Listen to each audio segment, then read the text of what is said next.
Hello and welcome to episode 4 of season 2 of the Connect podcast. My name is Jeff Cullen. And I'm Mark Hughes. Hey, Jeff. Marcus, how are you? I'm great. Awesome. Well, you don't hear that too much anymore these days. People true. are generally more guarded with their, how are you? Fine. Who wants to know? You don't want to know. Please. So I'm glad to hear you're great. I think I'm okay too. Well, I'm busy because I've got to try and get ready for my trip.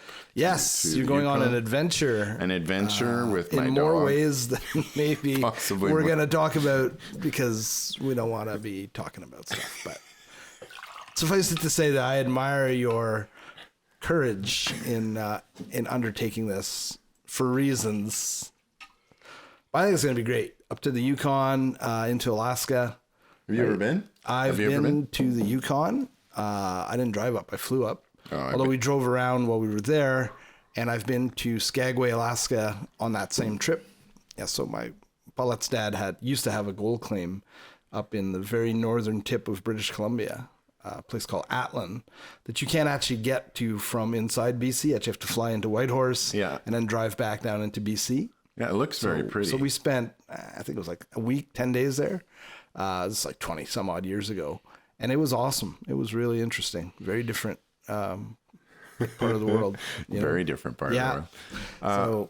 So I think you're going to have a good time. We drove it in a really beat up old pickup truck that we borrowed from her dad. And we actually had a mechanical problem and wound up at a little gas station / general store, which is the only place for maybe 300 kilometers. And just lucky that we had problems there, or else we would have been out in the wilderness, no cell coverage. We would have had to been waiting for the RCMP to come along or whatever. And but it was an adventure. I wouldn't do it with kids, not little kids, but yeah, it was good. And then Skagway was really interesting. I don't know what it's like now, but at the time, it's a little town on the water, and so it's a cruise ship destination, and so the town is just dirt poor, except the main strip where all the tourists come in. Yeah, I've heard that. And it's Cartier, it's Rolex. You have all of these high-end brand retail. At least you did. And at a block and a half, 2 blocks in, it's just rundown, ramshackle houses. Well, our original plan amazing, was just so weird. Our original plan was going to be that we would go down through Haines, take the ferry to Skagway, and then come back up. But that little ferry trip, and it's only an hour long, is incredibly complicated. Is it? So, yeah. Well, because it doesn't run very frequently. Oh, okay. Right? Heard me. It's actually quite expensive for the hour long. And it's not that far to get in, to go from Whitehorse to Haines or from it's not to Skagway. And my son's passport is about to expire and will have expired by the time he flies down. So he can't come join us anyway. So my plan is to go to Haines and then to drive back to Whitehorse. And even the thing to Skagway, the border is actually quite close to Skagway. So, and my understanding is the things to see on the route is actually near Carcross as opposed to Skagway. Yeah. So, I think it'll be great. And Whitehorse is a neat town too. Again, 25 years ago, 23 years ago, I can't see it had changed that much. So yeah, it's, good for you. That's going to be fun. So your wife and son are joining. They're flying up and meeting us there. And then you have a friend that is taking out she's got her own motorhome and shaking it down. Maiden voyage. So, okay. So if you're new to the channel, rate, review, and subscribe. Today's coffee is coffee that I picked up at Bonavista because I really liked it. And, I didn't like it at the time. I've liked it since. It's really good. Ooh, it is nice. Any controversy around this particular brand? No, which is interesting that you bring that up. So our Facebook page, in general, we post links to things like the coffee we try, treats we try, and any topics that we discuss. Right. Well, a few weeks ago, I posted a coffee that we tried from Bows and Arrows out of Victoria, I think. And got more comments on this reference to this coffee shop, coffee roaster, than we have on everything else combined. And we found our trigger issue, our apparently wedge. So the suggestion is that we were racist, and I'm going, we like, are. Yeah, because we're supporting this coffee shop, and I'm going like, what the hell are you talking about? We tried the coffee. The coffee was tasty. Yeah. And so apparently some time ago, and I think it's probably about a month ago now. Okay. They this coffee roaster basically identified, and I think they have a coffee shop as well.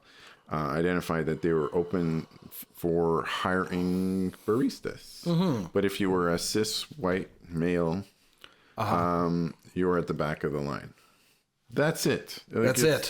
That's the extent. It was like, yeah, I think it was like an Instagram post or whatever. It was pretty, right. That was it. Yeah. You know? So there's legal issues around that, obviously. Yeah. Because I don't think there is there's no affirmative action program by the government for coffee shops.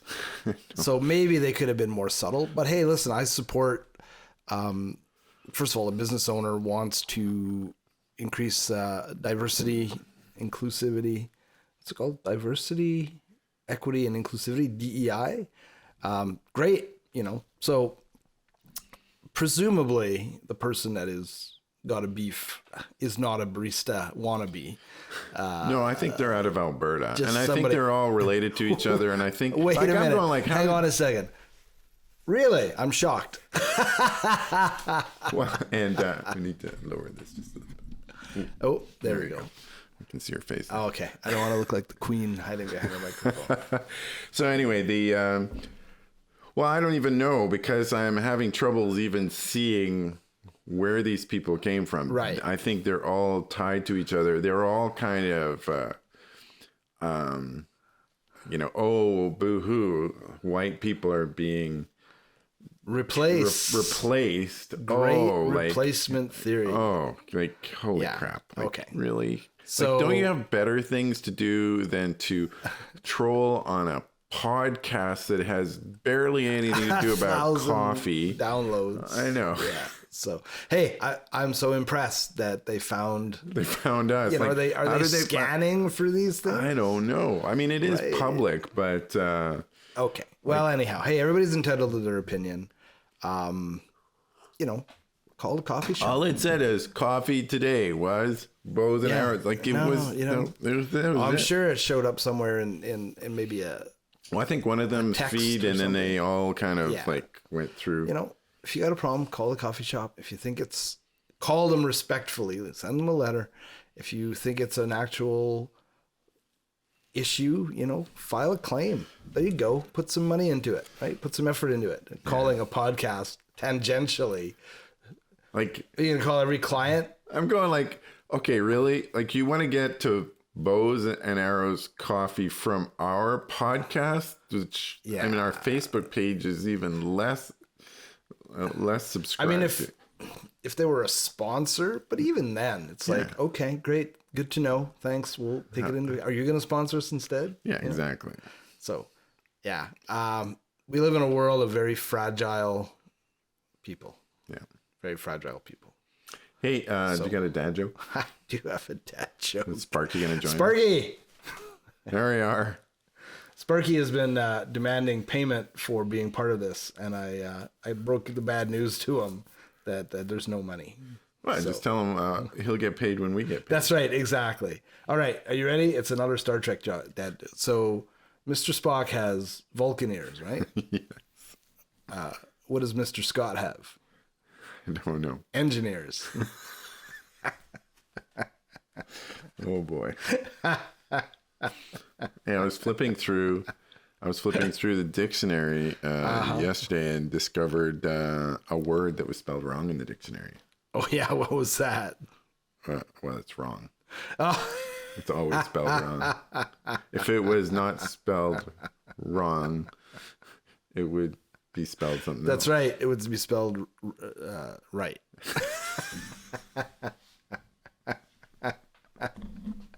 I guess that could be you could trope somebody with that, you know, how do you spell wrong? And then the WRONG, and then you're like, are you sure? Yes, I'm sure. Incorrect, sir. What things did you learn this week? Oh, more stuff than I often learn stuff I don't want to know.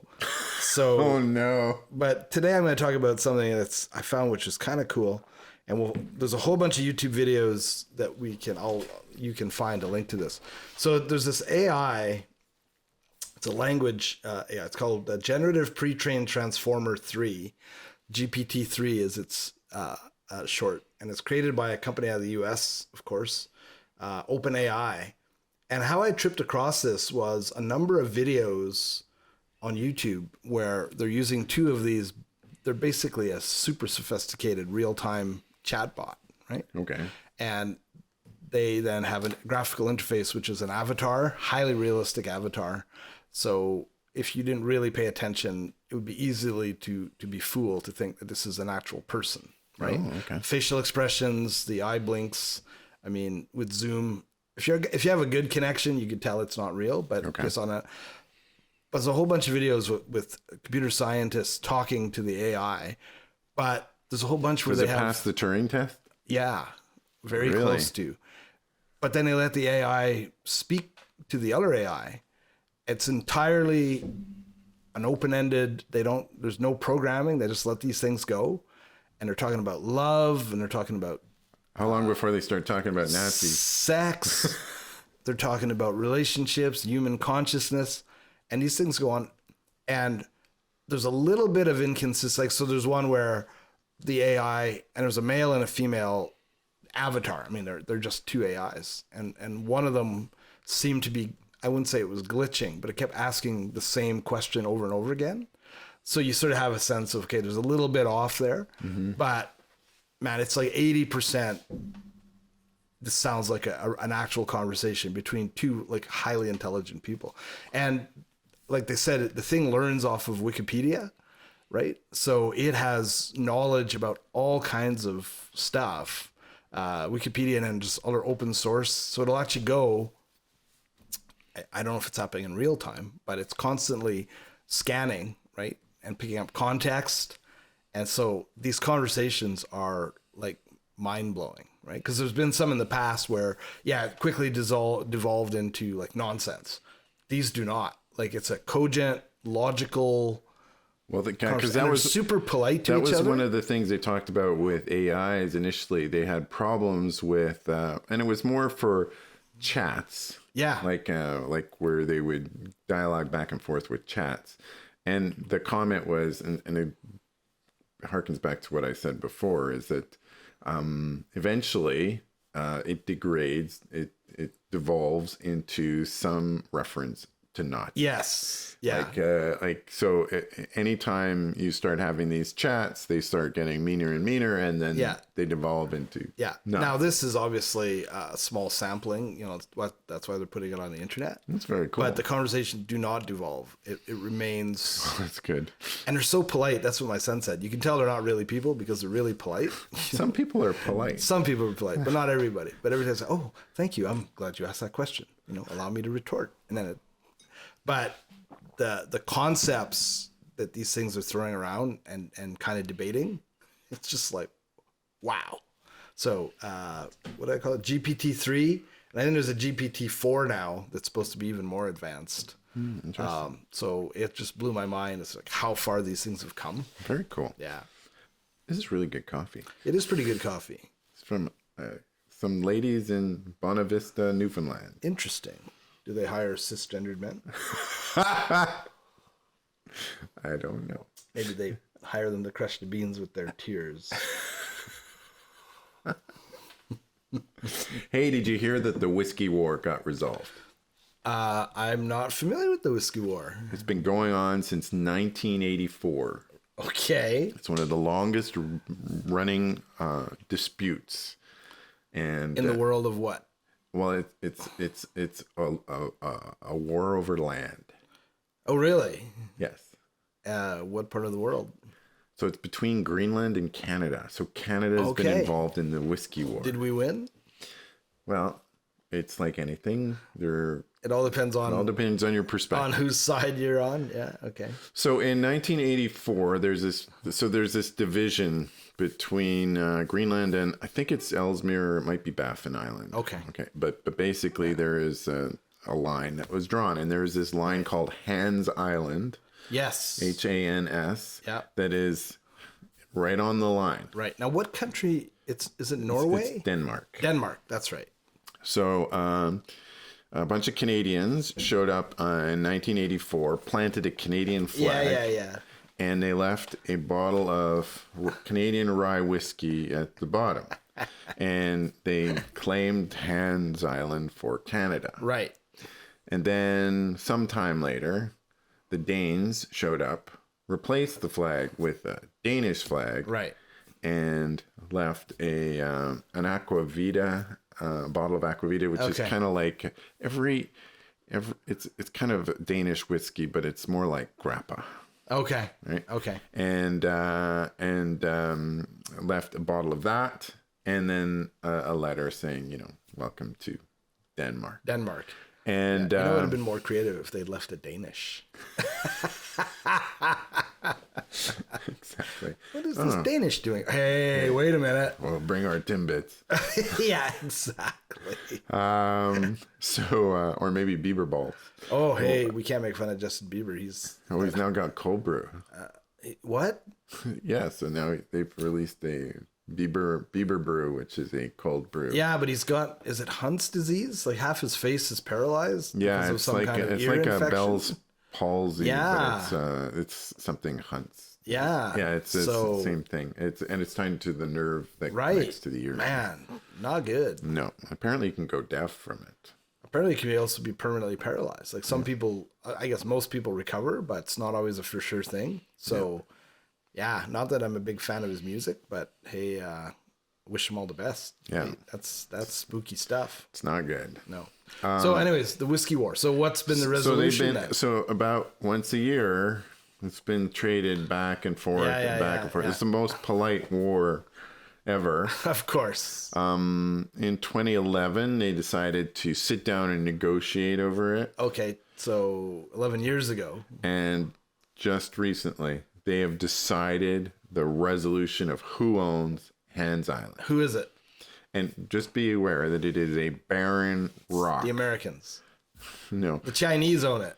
They bought it when it was they looking. divided it into. So half is It's the Danish. perfect Canadian, half Danish. is Canadian. Right. And I think they may have exchanged more whiskey.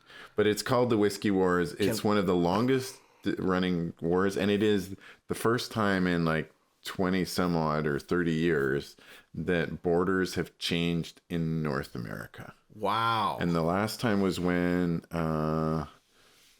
Dutch Antilles broke away from the Netherlands, I guess. So a while ago. So a long time ago. Well, here's what I want to know, and this is super important. Is Denmark part of the European Union? Yes. Okay. So now we have a shared border with the European Union. Yeah. That to me seems important, given where things are going on this continent. Yeah, maybe we can connect, or we can say, "Hey, we're part of the European." Well, I believe, I would not be surprised if some people at high levels are thinking about this and going, because in terms of our culture, in some respects, we're a little bit more. Well, I'm not sure that Greenland. UK. I'm not sure Greenland is. UK's out. We're in. I'm not sure Greenland's actually technically part of the EU. I believe so. Denmark is, and Greenland is like an autonomously controlled region of Danish. True, but we're closer, one step closer. That's right. Yeah, I think we should also buy the Turks and Caicos, which they've been talking about for. I don't know if you have to buy them, but we could make them the 11th province, and that'd be cool, right? Yeah. Interesting. I do think Turks and Caicos. I do think that would be a great idea to have a Caribbean destination a warm as spot. part of, that would be great for Canada's everybody. We're good for Turks and Caicos. It would be good for Canada. Exactly. Canada's direct flight. Favorite province overnight. Exactly. So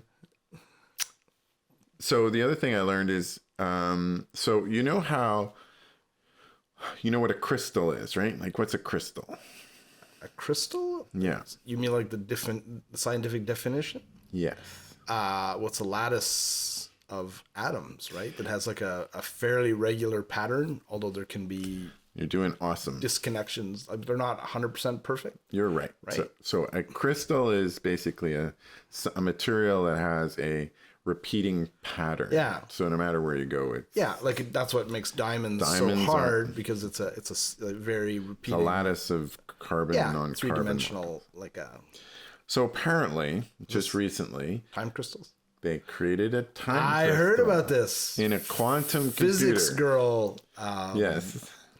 YouTube channel, not a sponsor. So the idea with time crystals is that basically you create not only, it's basically an entity that can reverse back and forth, and it's interchangeable. So it has the same structure, and it has to do with spin of the particles within. Yeah, that's right. So, but and it can only be created. It doesn't actually exist in physical form. It exists in virtual form. Well, it exists in a quantum computer. You have to have a quantum computer in order to actually have the time crystal. But they were able to create a time crystal that exists in, and it basically has no directionality, right? Whereas normally you can't have, because the way So does that time mean works, it would be? it can go back and forwards in time, and So there's no would that difference. mean it would be not subject to entropy then? That's correct. Right. And that's because it's a quantum Time's moving arrow is, for those of you who are not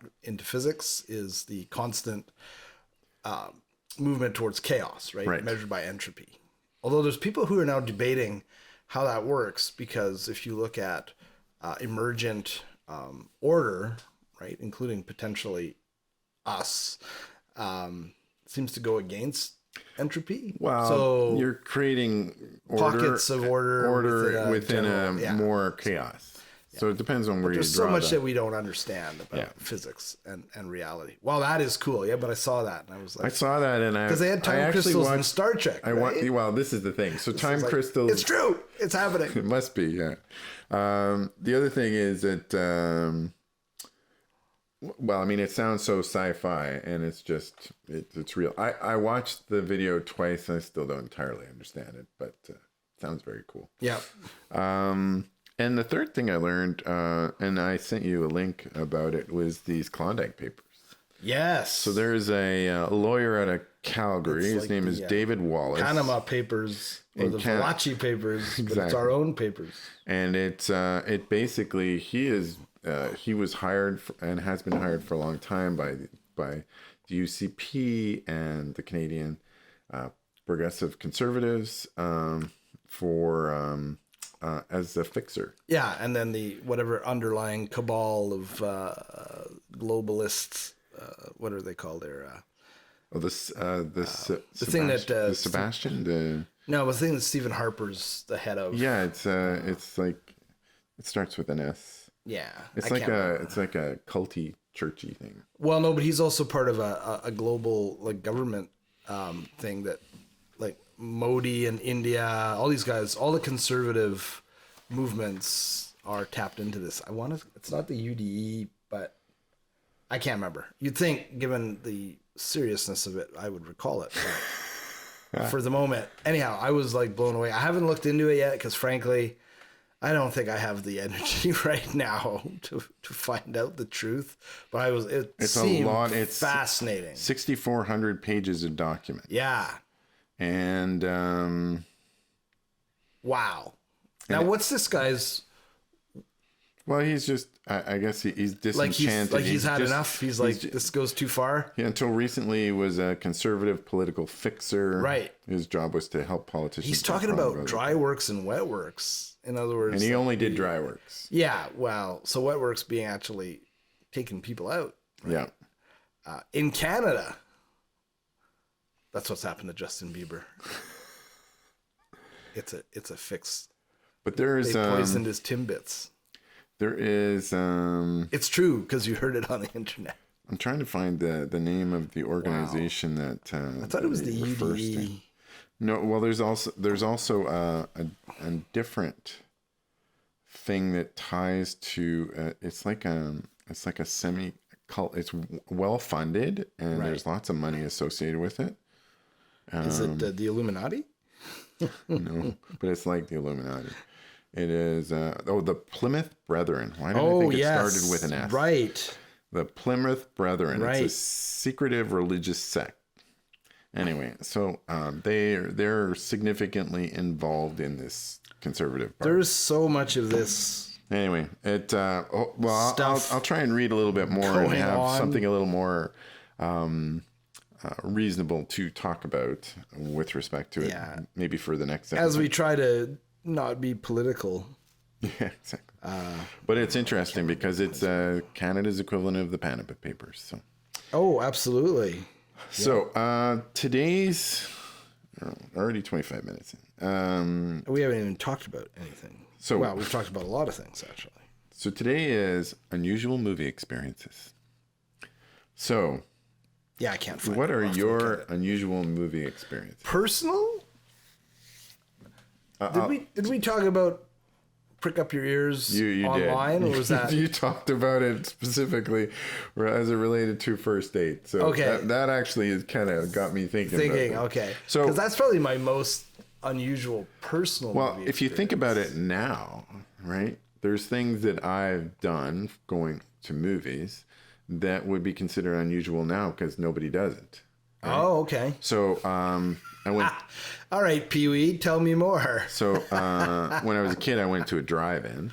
Right. And that was in. Those are making a bit of a resurgence for a while. Kind of. But then they died off again, I think. Well, and drive-in. So when I was a kid, I think I went to one of these all-nighter ones, and I think we might have even snuck somebody in the trunk.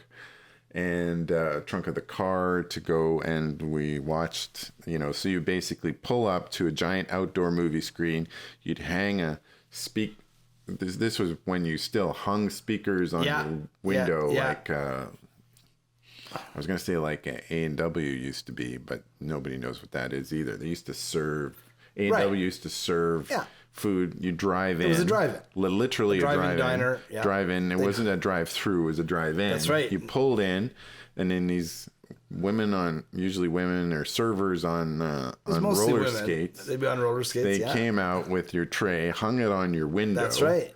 And you'd have your big mug of root beer and a teen burger. It was pretty awesome. Yeah, and every now and then some dad would forget to remove the tray and drive away with it, or close the window with the electric windows and shatter the window. Well, and for drive-ins, as they got more sophisticated, they actually started broadcasting on on the radio, and you'd actually tune your car radio to a particular station. Exactly. And because originally you had the little sound box. Yeah, but then they decided, maybe it worked, maybe it didn't. It was all crackly. Yeah. Now, Alberta is a terrible place to go to drive-in because in the summer when it's warm, it's too light. It's too light. Yeah. You would start watching the movies like at 11 o'clock at night or something like that, and then yeah. And in the winter, it's dark all the time, but it's too freaking cold. It's too cold. You got to be running your engine, and so it would be very bad. I went to a drive-in as a child as well, one time. And it was kind of a cool experience, right? So the Netflix of the 70s. So well, not really. Maybe 20 years ago, 30 years ago, is in the early 2000s. So about 20 years ago. Yep. My wife and I went to visit my dad's best friend, who had an apartment in Portugal in a place called Cascais. Oh yes, by the ocean. It's it's very close to the ocean. Yeah. Well, I guess we weren't, but it is. Right. We were in a little inland. Okay. He had this apartment. I think it was like on the 3rd or 4th floor, and. So the interesting thing about it was, so Portugal is quite different from Spain. So Spain is a bigger country. Right. So when American movies come over, they will hire Spanish actors to go and dub the lines. Yep. Well, Portugal is a much smaller country. So rather than do that, they just put the subtitles in Portuguese. Right. And then they broadcast it in English, which... What is really interesting about that is that actually I think makes Portuguese speakers tend to be better English speakers because they've actually heard Right. a lot of course. That makes American sense. movies and Yeah. TV. Right. So we were visiting for what was his name? He's passed a couple of years ago. And we were in his apartment. Well, his apartment backed up onto this large empty lot that they were converting into a drive-in. Very cool. So we're sitting on the balcony of his apartment watching a movie in English, tuned to the radio, and we could watch the whole movie from this apartment, and have, some wine, and it was awesome. It was an amazing experience. Civilized living. What movie was it? Do you remember? No. I I don't remember the movie. Yeah. I remember it was an okay movie. It wasn't great. It was an English movie, but it was European. It was not an American movie. Okay. Yeah. And I think we watched a couple movies that way. It was really fun. cool. Yeah. It was. I mean, the drive-in eventually went, long before, and Ferrer eventually sold his apartment, which is a whole other story. I imagine, yes. That'll be on our episode of Real Estate Shenanigans in the European Union. Exactly. Don't own a banana plantation. Yeah, that's right. So I have a vague memory of being maybe 10 or 11 years old, and we had a movie theater in my hometown, which was a suburb of Montreal. Mm-hmm. And it was sort of like, the quintessential small town movie house, right? And I remember getting dropped off. I think I was meeting friends, and how cool that was to be like going to a movie like by myself, right? Or like not without my parents. And I think it was a double feature, a Bruce Lee movie dubbed in French, and then the not the original Blob, but the 70s remake of the Blob, which was pretty schlocky. But I just have this memory of going to the movie and watching. In this, I think I went once or twice, but these sort of B movie dubbed into French in this little theater, maybe seated 150 people or something. Okay. Like totally the small town suburban experience, right? Very interesting. Yeah, that was cool. So. Well, another interesting movie experience I had was was my first official date with my wife. Okay. Well, she wasn't my wife at the time. She was She wasn't even my girlfriend. It was our first date. So we went to the Princess Theater in Edmonton, which is currently closed. Did you know that? I did know that. Also, the top floor is haunted. That I didn't know. Yeah. So they say. I don't have firsthand experience. So we went to go see this movie, and it was a really unusual movie. I really enjoyed it at the time. It was called The Brother from Another Planet. Oh, yeah. Joe Morton, right? Oh, man, you have got the memory like holy crap. I had to look it up just to see who it was. His name is Joe Morton. He's been in all kinds of. He was in Terminator 2, and he was in. He played the guy from Skynet, the scientist. He's also the father of Cyborg. Yes, recently in Justice League. No, good actor. One of these. Solid guys. Well, so he plays a mute alien. So the alien can't actually speak. He communicates. He kind of understands what's going on, but he can't say anything. Okay, yeah. And so I mean, I just remember this one scene where, the guy asks him, where is he from? And he goes like this.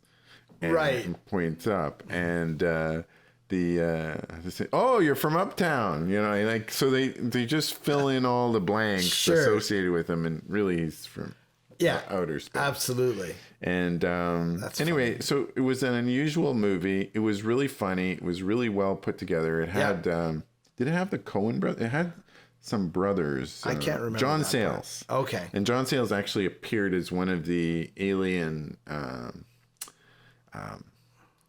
hunters that was hunting for this guy. Right. And I thought that was a great movie. And for me, it kind of fit in with my wife's and I's relationship because it kind of really, it's just a little quirky, a little bit off, but entertaining and really and fun, interesting and fun. Yeah.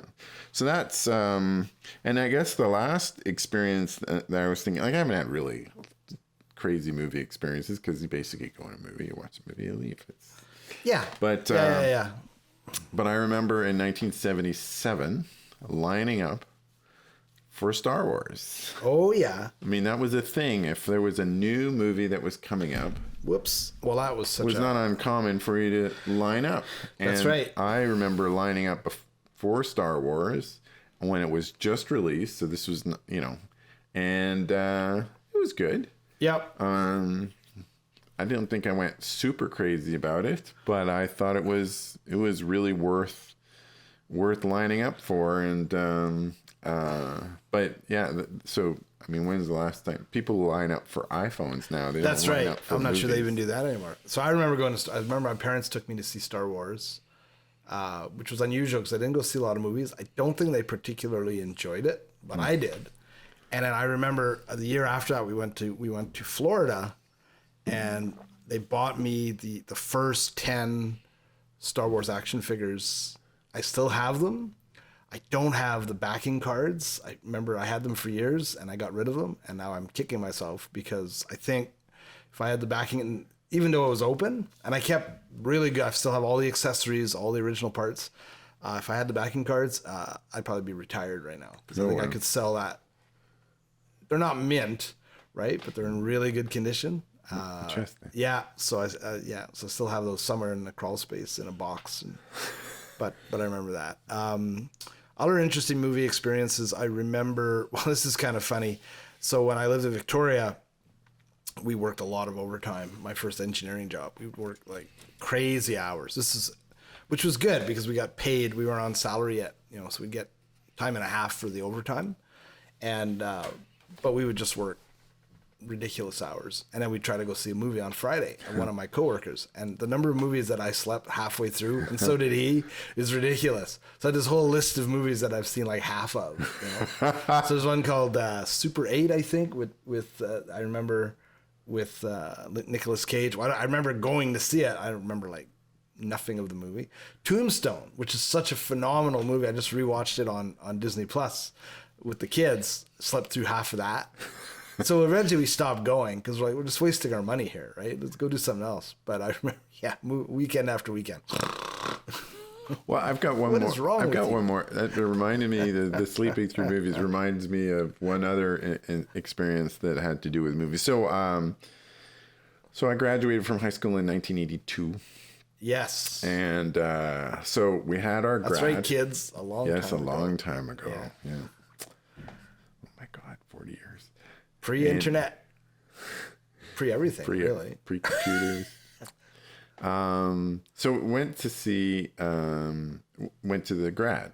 Grad was an evening affair. My mom and dad were there. Yeah. And then we went to an after grad. So it was this. Oh yeah. So now I went to high school in a place called Spruce Grove, which is just outside of Edmonton. It's a suburb. A lot of the students came from the rural parts of the farms surrounding Spruce Grove. So this was a bush bash. Okay. Okay, which is a Canadian tradition. Yep. And it basically, didn't know the location until the absolute last minute. You show up and there was a bonfire, there was tires burning. It was like all kinds of bad stuff. Yep. Young people getting drunk and all this stuff. Anyway, so that in and of itself has a whole story associated with it. But nevertheless, I was up all night. And so were a lot of my friends. And then we all decided to go see a matinee the next morning. So none of us have really slept. If we've slept, it might be an hour max. Right, sure. Right? Yeah. So, and we go to see, and the movie we decide to go see is Blade Runner. Ooh, 82, right? Yeah. 1982. Right. And so I go there. We'd had breakfast at McDonald's. We went in. There was like 2 rows of us. And I've watched Blade Runner, and I'm just like, big wide eyes, Sure. the whole thing. And then at the end of the movie, I'm going like, wow, that was amazing.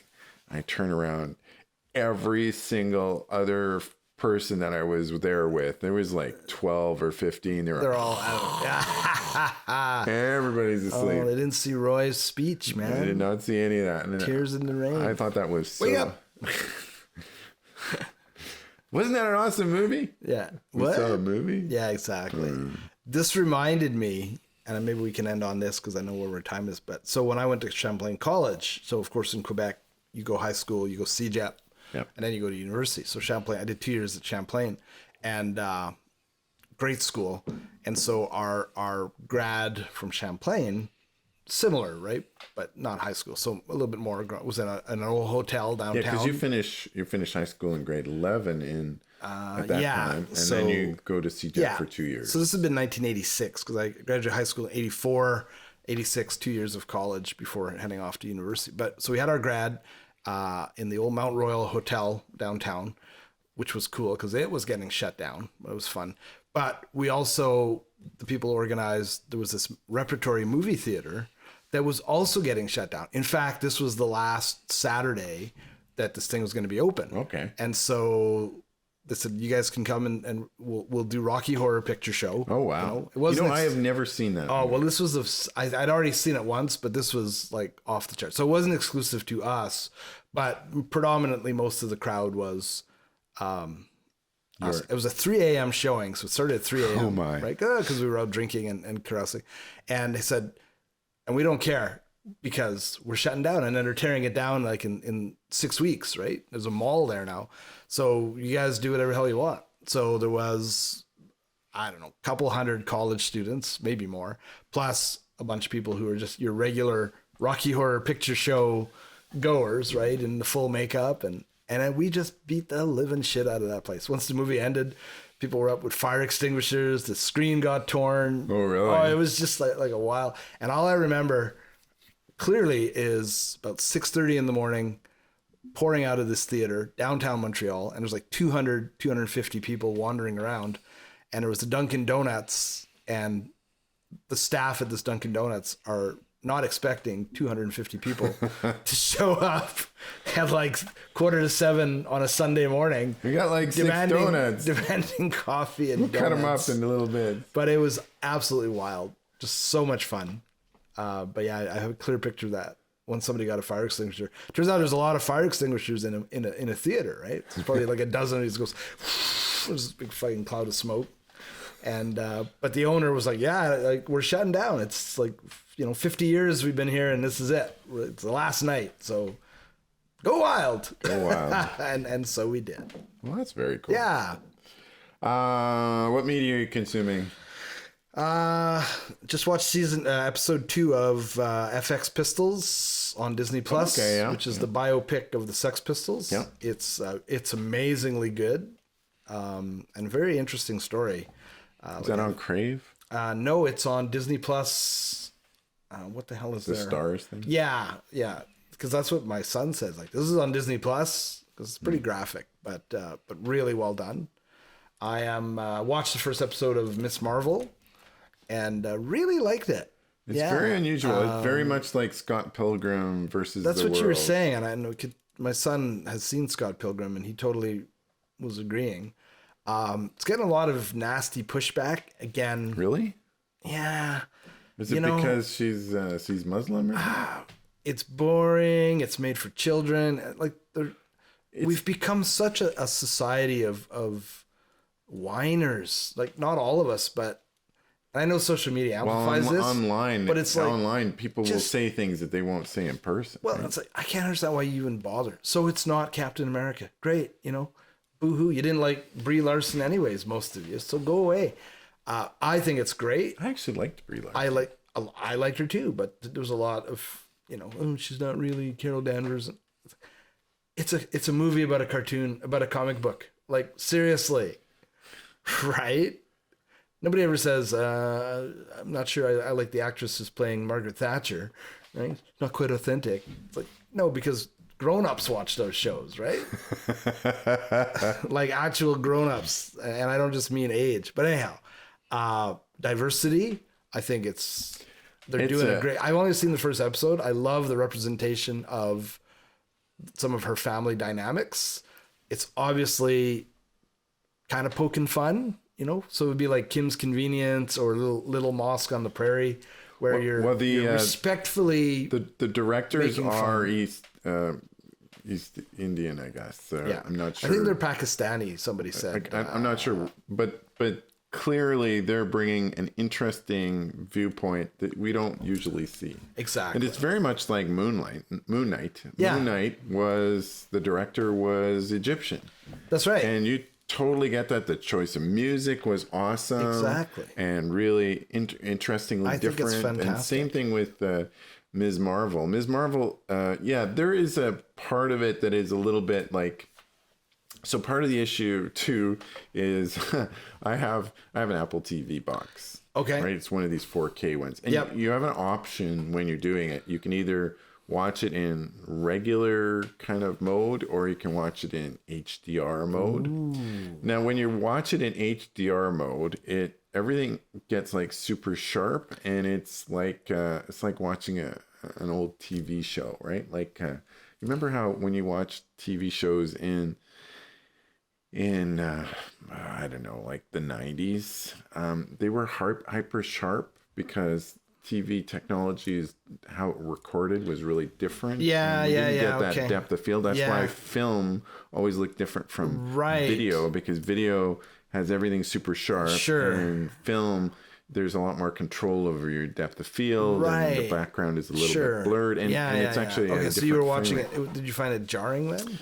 Well, so when you watch it in HDR, which is, we've been watching it because it looks kind of cool and it's a little bit different, but I don't think it really works with Ms. Marvel, because with Ms. Marvel, it's like there's too much of it is too sharp and super bright colors. Well, it's funny, when we were in Fernie visiting some friends, they had an HDR TV and we watched Grown Ups 2 with Adam Sandler, which is the dumbest movie.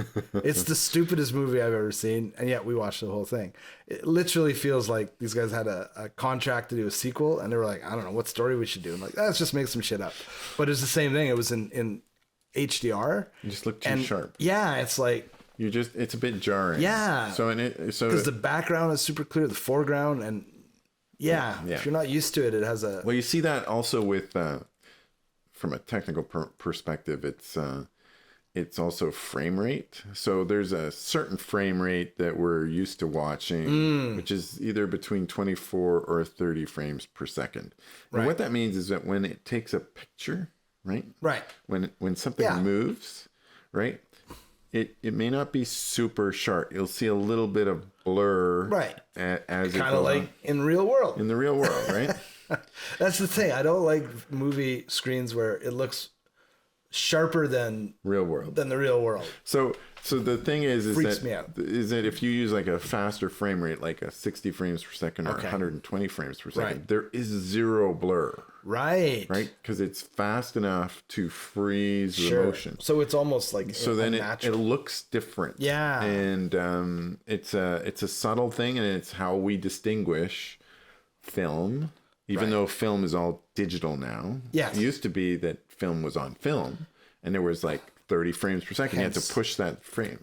Unless you were like... Hence the name. Yeah, well, yeah, exactly. Yeah. And, but now film refers to... And I remember when 75 millimeter came out and everybody was losing their shit. Whoa. Was it 75? Right? 70 millimeter. 70 millimeter, yeah. Yeah, and 70, and everybody was losing because there's so much more detail. Exactly. It's like, but you still had the same frame rate. What are them scientists going to think of next? Exactly. Ultra 4K HD. Yeah, exactly. It's realer than real. Yeah.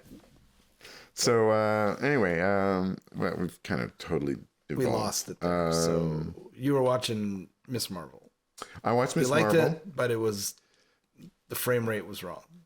Well, I think that's more my show. That's my TV. No, but I understand. I enjoyed it regardless. So we haven't watched the second. We just haven't got around to it. But yeah, and the actress who, I'm sorry, I don't remember her name, which is terrible. It's her first time acting. I know. She's phenomenal. She's really good. So good. She's really good. Yeah. The second episode is like more like it works. Good. So looking forward to it. So I've watched too much stuff. I am caught up with The Boys, and apparently the only thing, there's only one episode left, and it's going to be called Herogasm, and it's going to be apparently in the comics it's crazy. It's like they're daring you to watch it. I know. We dare you to watch this. I'm not sure. You cisgendered male, you. Because basically right now, there is almost nobody in the show who you like. There's basically right now there's this relationship between two people, Huey and Starlight, that are okay. That relationship is the only thing that's good. Okay. Everybody else is awful. It's just varying degrees of awful. Right. Now Giancarlo Esposito is who's Giancarlo Esposito? He played Gus Fring in Breaking Bad, and he played Grand Moff whatever in the Mandalorian. Oh no, it was the Book of Boba Fett. No, sorry, it was the Mandalorian season 2. He's in the Boys? Yeah, he's sort of, I think in season 1 or 2 he tells who's the guy that the Superman type like Homelander. Homelander. He basically reads Homelander the Riot Act, you know, how he like everything about him belongs to the corporation. So he's the CEO guy. Oh, Stan Edgars. Yes. Yeah. That's not Joe Morton who plays. No, Giancarlo Esposito. Is that his name? Yeah. Okay. He was a similar actor in some respects. Gus Fring in Breaking Bad and Better Call Saul. Yeah. So terrifying guy. Yeah, it's the only other relationship that's kind of good is the relationship between Frenchie and I can't remember what it is. Kiko. Okay. And but anyway, everybody really else is just varying degrees of bad, and it's not good. Like why do we watch these things? It's like Ozark. Yeah. You know, I suspect it's very much like already had a bunch of characters die, and from what I understand, I'm trying to avoid like a lot more die. It's like a show in 4 seasons, like almost every character is gonna die. Exactly. Well, and awesome. And I don't know why, but it's just like okay. So I watched Stranger Things. Now, Stranger Things, like, there's all this reference to this Kate Bush song. It was only partway through, like, the first episode. Yeah. And that was it. And somehow it exploded. Is it... She's the first person to have 2 top, like, the same song. Right. What song is it? Is it the... It's Running Up the Hill, The Deal with God. Right. And it's a bunch 37 years apart. Yeah. A bunch of her stuff is now finding resurgence, right? Yeah. Wuthering... she wrote a song about Wuthering Heights. I mean, that's deep inside, man. I remember reading Wuthering Heights in high school and going like, holy crap, this is... Or I guess it would have been college. This is a tough book to get through. And then she writes a pop song about it. Well, she was discovered when she was 16. Yeah. Protege of Peter Gabriel's, I believe, right? Yeah, but it was the person that found her or discovered her was tied with a different band. It might have been Fleetwood Mac or something like that. Okay. But anyway, I'll find out. So you're enjoying Stranger Things? I'm enjoying Stranger Things. It's interesting. I'm not sure where it's going. I'm not sure if I'm an episode or finished episode 2 or 3, but so I'm behind. Yeah. I'm for still season 4. 2. Yeah. So. Obi-Wan Kenobi's only got 1 left. It's going to get resolved tomorrow morning at 3 in the morning. I think we've only watched the first 3, so no spoilers, please. Are you liking it? Is it good? Oh, it's good. It's but because I heard it's so good. I think I told you last week that that episode was the shortest one. The one this past week is even slightly shorter. Oh, really? Yeah. Okay. So I mean they're dividing it up. I don't know if that means they're going to make the last one longer or probably. But anyway, there's a lot to be resolved. I have no idea how it's going to get resolved. So rumors are Qui-Gon comes back. Well, there's also supposed to be this. There's a rumor that this Quinlan Rue, which is part of Star Wars canon in the Clone Wars and all this stuff, is somehow going to show up. We'll see. Who knows? He's referred to earlier in the series, but He hasn't showed up yet. So okay, well, we'll see. It'd be awesome if Liam Neeson puts in an appearance, though. Oh, that would be very cool. Well, I thought there was a cloaked figure at the beginning, which turned out to be Anakin Skywalker. Yeah. I thought that was Quinlan Rue, or not Quinlan Rue. Qui-Gon Jinn. Right. But no. Oh, that in the desert? Yeah, in the desert Obi-Wan when he sees him there. Yeah, that was actually kind of spooky. I thought that was Qui-Gon. Yeah. Qui-Gon, but it wasn't. Yeah. And maybe he'll just put it. It'll be like the dialogue from Taken. Listen to me very carefully. I have a particular set of skills. I will find you and I will kill you. That's not a very good Liam Neeson. Need to wrap it up. And Strange New Worlds, again, awesome. Isn't it amazing? It is. I can't get over it. I can't get over how this good one it I'm is. a little worried about. It looks kind of goofy. It could be funny. Which one? Like the sneak preview for this week's. Which one is? They're all in costume, and I think it's like some alien entity is forcing them. So it's a little. It has shades of. There was a really terrible DS9 episode where they were forced to play some board game, and then there was when Q made the TNG cast relive Robin Hood, right? Then there's the original series when they were doing. Well, there's a couple. There's one where they were doing. Well, maybe it would. So it's one of these. Maybe alien makes them play a role against. So they're all dressed up like medieval knights and wearing like bodices, and so we'll see. But this cast has been so good. Well, it's like so one of the episodes. And how quickly they've kind of gotten to the characters. Episodes of The Boy, there's a dance sequence. Okay. And you're going like, what?